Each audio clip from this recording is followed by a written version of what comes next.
मी आहे हिमाचल प्रदेशमध्ये।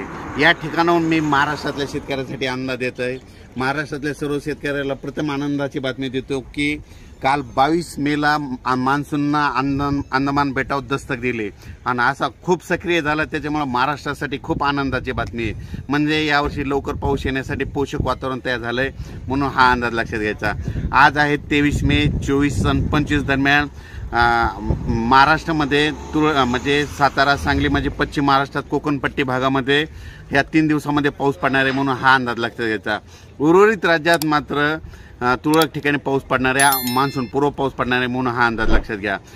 परंतु हे करत असताना सांगू इच्छितो की आता पाऊस म्हणजे पावसाळा जवळ आला आहे आणि पाऊस कधी येणार आहे आणि शेतकऱ्याची सगळ्यांची आशा लागली आहे। तर मग शेतकऱ्याला सांगू इच्छितो आता म्हणजे 30 आणि 31 मेला काय होणार आहे, मान्सून म्हणजे केरळमध्ये दाखल होणार आहे, म्हणजे केरळला सक्रिय होणार आहे। पण 30-31 मेला सक्रिय झाल्याच्या नंतर म्हणजे 1, 2, 3 जूनला केरळमध्ये 1 तारखेला येणार आहे आणि त्याच दिवशी मात्र महाराष्ट्रामध्ये 1, 2, 3 दरम्यान चांगला पाऊस पडणार आहे। म्हणून ही खास करून महाराष्ट्रातल्या शेतकऱ्यांनी 1, 2, 3 जूनचा अंदाज लक्षात घ्यावा, कारण की 1, 2, 3 जूनला महाराष्ट्रामध्ये बऱ्याच ठिकाणी पावसाला सुरुवात होणार आहे। मान्सून केरळात येणार आहे 1 तारखेला, पण पाऊस मात्र महाराष्ट्रात देखील सुरू होणार आहे, म्हणून हा अंदाज लक्षात घ्या।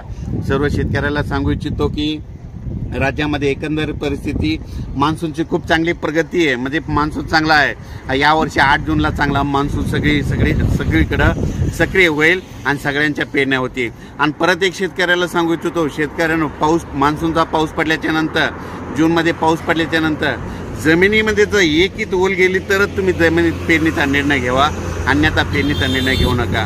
काय होतं, शेतकरी काय करतात, थोडा पाऊस पडला की गडबड करतात, म्हणून हे अंदाज लक्षात घ्या। मात्र 8 जूनला मात्र मान्सून चांगला आपल्या महाराष्ट्रामध्ये सक्रिय झालेलं दिसत, पोषक परिस्थिती इतकी चांगली आहे, म्हणून हे अंदाज लक्षात घ्यायचा।